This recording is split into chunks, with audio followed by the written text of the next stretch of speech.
بسم اللہ الرحمن الرحیم۔ اہل فکر و نظر کو ڈاکٹر سلیمان عبداللہ کا محبت بھرا سلام پہنچے۔ تیرا میرا سانجا پیا کی سیریز میں آج کی ہماری بات چیت کا عنوان ہے یہ قربتیں یہ فرقتیں۔ حضرین گرامی قدر، خوش نصیب تھے وہ لوگ جنہیں اذن باریابی ملا، مقدر والے تھے وہ لوگ جو مرید نہیں تھے بلکہ مراد بن کے آئے۔ کچھ لوگ محبت کے دربار میں، اللہ کے دربار میں اور دربار رسالت میں افتاں و خیزاں آئے، گھسٹتے ہوئے رینگتے ہوئے آئے اور دنیا کی بہت سی دشوار گزار اور سوچ کی، ذہن کی، ایمان کی بہت سی کٹھنائیوں سے گزر کے آئے، اور کچھ ایسے تھے جنہیں اللہ نے یوں ہی اپنا بنا لیا۔ خوش نصیب تھے وہ لوگ جنہیں بارگاہ الہی میں قربت ملی، جنہیں بارگاہ رسالت میں قربت ملی، اور بارگاہ رسالت اللہ کی قربت ہی کا راستہ ہے، اور جسے یہاں پذیرائی ملی اسے یقیناً وہاں بھی پذیرائی ملنا یقینی ہے۔ نصیبوں کی بات ہوتی ہے۔ ایک گھر میں رہ کے جو لوگ قربت نہ پا سکے وہ ہاشمی قریشی سردار تھے، اپنے چچا تھے، عزیز و اقارب تھے، اور ہاشمی قریشی سردار جو بہت خوبصورت چہرہ رکھنے والے اور سرخ و سفید رنگت والے اور بڑے حسب نسب والے تھے، انہیں قربتیں نہ مل سکیں، اور حبشہ سے آئے ہوئے سیدنا حضرت بلال جو سیاہ فام تھے اور بظاہر جن کے پاس دنیا کی خوبصورتی کے نین نقش بھی نہیں تھے، انہیں قربتیں ملیں، انہیں اللہ کے رسول نے بھی اپنا بنایا، اور اللہ نے تو یقیناً اپنا بنانا ہی تھا۔ صہیب روم سے آ کر حضرت سلیمان فارسی 3 مذاہب اختیار کر کے انطاکیہ سے چلتے ہوئے آئے، اور پھر اللہ کے پیارے رسول کے بارگاہ میں قبول ہوئے، قربتیں حاصل ہوئیں۔ تو ناظرین گرامی قدر، قربت نصیبوں سے ملتی ہے۔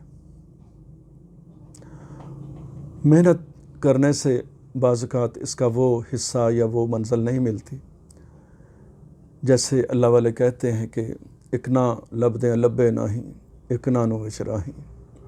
بعض ایسے ہوتے ہیں جن کو اللہ پاک خود ہی قبول کر لیتے ہیں۔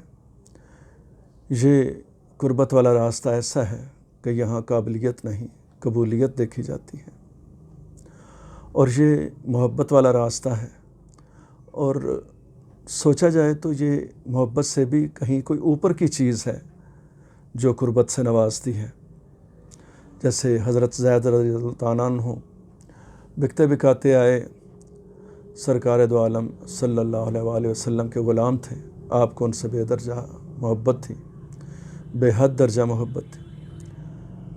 تو کم سنی کا عالم تھا، تو ان کے والدین کو پتہ چلا، پوچھتے پچھاتے بہت دور دراز کا سفر کر کے گرتے پڑتے حجاز مقدس آ گئے، تو آپ سے عرض کی کہ یہ ہم آپ کو درہم و دینار بھی پیش کرتے ہیں اور منت سماجت بھی کرتے ہیں اور التجا کرتے ہیں کہ ہمارے بچے کو آزاد کر دیں۔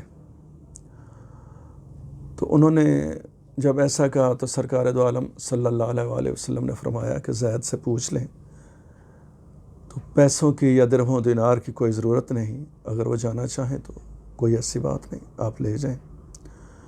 وہ جب حضرت زید سے ملے تو ضبط کے بندھن ٹوٹ گئے۔ ماں باپ بہت ان کی جدائی میں روئے تھے، اب مل کے بہت روئے، حضرت زید بھی بہت روئے۔ تو پھر ان کی ماں نے کہا کہ بیٹا، ہم نے تمہاری جدائی میں نہ جانے کتنی شامیں گزاری ہیں، نہ جانے کتنی صبحیں، اور نہ جانے کتنی گرم دوپہریں گزاری ہیں ہم بڑی صحبت برداشت کر کے، بڑے دشوار گزار راستوں سے ہو کے آئے اور تمہیں پا لیا۔ اب تیرے مالکوں سے بات کی ہے، وہ بھی راضی ہیں، تمہارے ساتھ چل۔ تو حضرت زید رضی اللہ تعالیٰ عنہ فرمانے لگے کہ میں تو آپ کے ساتھ نہیں جاؤں گا۔ حاضرین گرامی قدر، میں نے اس پہ بہت غور کیا۔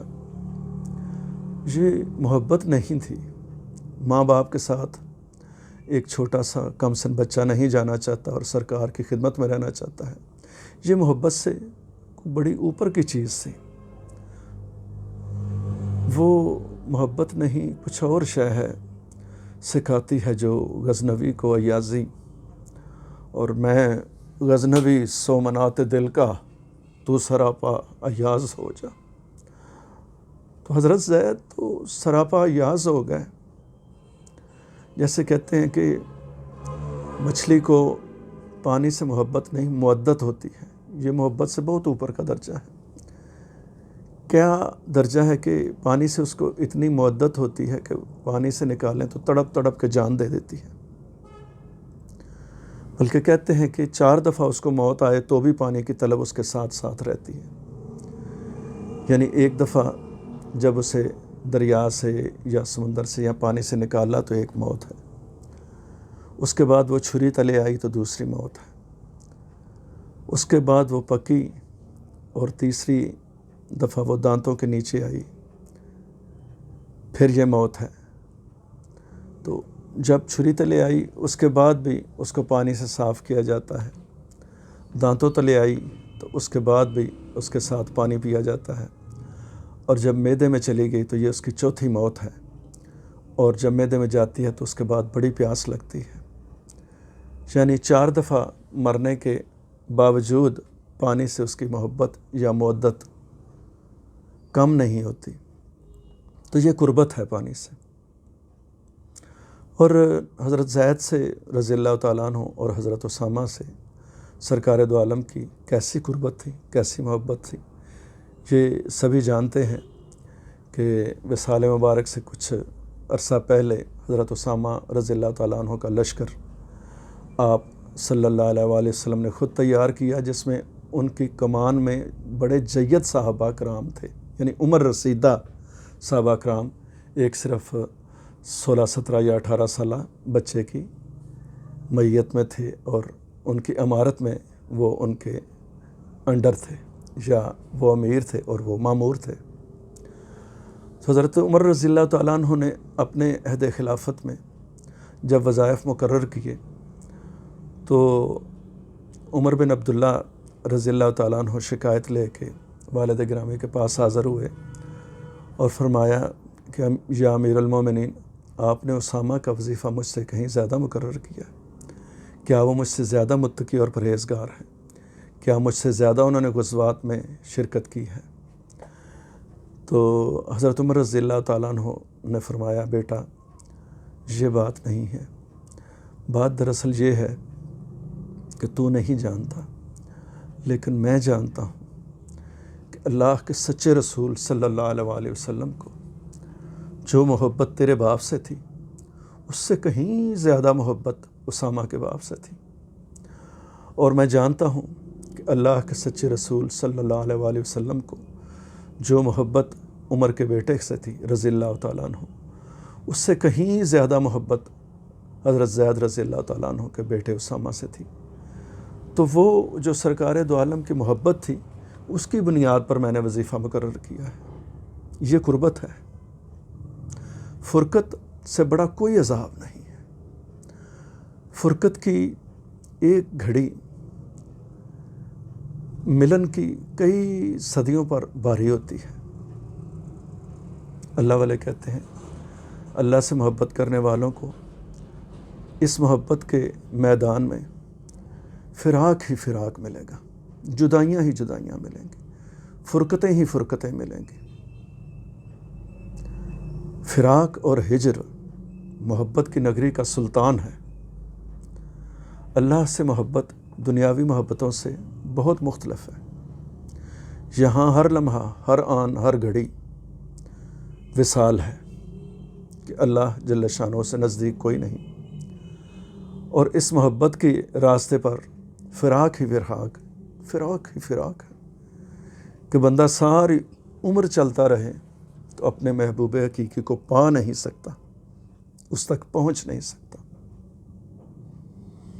حافظ ابن قیم رحمۃ اللہ علیہ بڑے معروف بزرگ ہیں، بڑا خوبصورت واقعہ سنا کے آپ سے اجازت چاہوں گا کہ وہ فرماتے ہیں، میں ایک دن ایک گلی سے گزر رہا تھا تو میں نے دیکھا کہ ایک گھر کا دروازہ کھلا اور اس میں سے کوئی 9-10 سالہ بچے کو ماں نے دھکا دیا اور وہ گلی میں آ گرا۔ اب میں گلی میں جاتے جاتے ماں کی آواز سن رہا ہوں تو اس کی ماں بڑے ہی غصے میں دل ملائی ہوئی کہہ رہی تھی، تو بڑا نافرمان ہو گیا ہے، تو بہت ضدی ہو گیا ہے، اور میں جو کام تجھے کہتی ہوں اس میں تو کوئی توجہ نہیں کرتا، تو میرا ہے ہی نہیں، میرے گھر سے چلا جا، دور ہو جا میری نظروں سے، دفع ہو جا۔ بچہ جب گلی میں آ گرا تو ماں نے غصے سے دروازہ بند کر لیا۔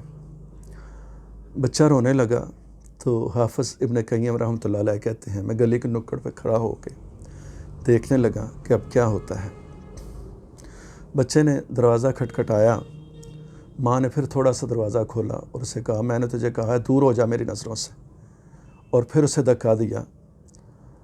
تو بچہ سر جھکا کے گلی میں ایک طرف کو چلنے لگا۔ اس کا ایک ایک قدم مجھے ایسے لگتا تھا کہ جیسے ایک ایک من کا ایک قدم ہو گیا۔ بچہ بہت دکھی تھا، کم سن تھا۔ گلی کے اختتام پہ وہ بچہ سر جھکا کے کھڑا ہو گیا، کچھ دیر سوچتا رہا۔ حافظ ابن قیم رحمۃ اللہ علیہ کہتے ہیں کہ میں تجسس سے اس کو دیکھتا رہا کہ اب کیا کرتا ہے۔ بچہ بڑے بوجھل قدموں سے پھر واپس ہوا۔ وہ پھر آہستگی سے چل رہا تھا اور کچھ سوچ رہا تھا، اور اس کی اتنی جرت نہیں تھی کہ وہ اب دروازے پہ دستک دے، تو وہ دروازے کے سامنے ہی لیٹ گیا۔ اب روتے روتے یا تھکاوٹ سے اس کو نیند آ گئی۔ کچھ دیر کے بعد اس کی ماں نے کسی کام سے پھر دروازہ کھولا تو میں گلی کے ایک موڑ پہ کھڑا دلچسپی سے یہ دیکھتا رہا کہ اب کیا ہوگا۔ ماں کا غصہ ابھی ٹھنڈا نہیں ہوا تھا۔ ماں نے پھر اسے اٹھایا اور دھکا دیا اور کہا کہ تو دور ہو جا میری نظروں سے، تو بڑا نافرمان ہے۔ بچہ رونے لگا اور اس نے ماں سے کہا کہ اماں، میں سوچ رہا تھا کہ ٹھیک ہے، تو اگر مجھے گھر میں نہیں رکھتی تو میں اس گھر سے چلا جاتا ہوں۔ میں گلی سے چلا گیا اور دوسرے نکڑ پہ کھڑا ہو کے گلی کے آخر پہ بہت دیر سوچتا رہا۔ اماں، میں نے سوچا تھا کہ میں کسی ہوٹل پہ یا کسی دکان پہ نوکری کر لوں گا، مجھے کھانا مل جائے گا، مجھے لباس بھی کہیں نہ کہیں سے مل جائے گا، میں کسی رئیس کے جوتے صاف کر لوں گا، مجھے رہنے کو جگہ بھی مل جائے گی۔ اماں، میں نے اس پہ بہت غور کیا، لیکن ایک چیز میرے ذہن میں آئی کہ جو تیری قربت ہے اور جو تیری محبت ہے وہ مجھے کسی ہوٹل والے سے نہیں مل سکتی، کسی دکاندار سے، کسی رئیس سے مجھے کھانا تو مل جائے گا، مگر تیری محبت اور قربت جو ہے اس کی مجھے ضرورت ہے۔ تو ٹھیک ہے، اگر تجھے مجھ سے اتنی ہی نفرت ہے تو میں یہاں پڑا رہوں گا، کہیں نہیں جاؤں گا۔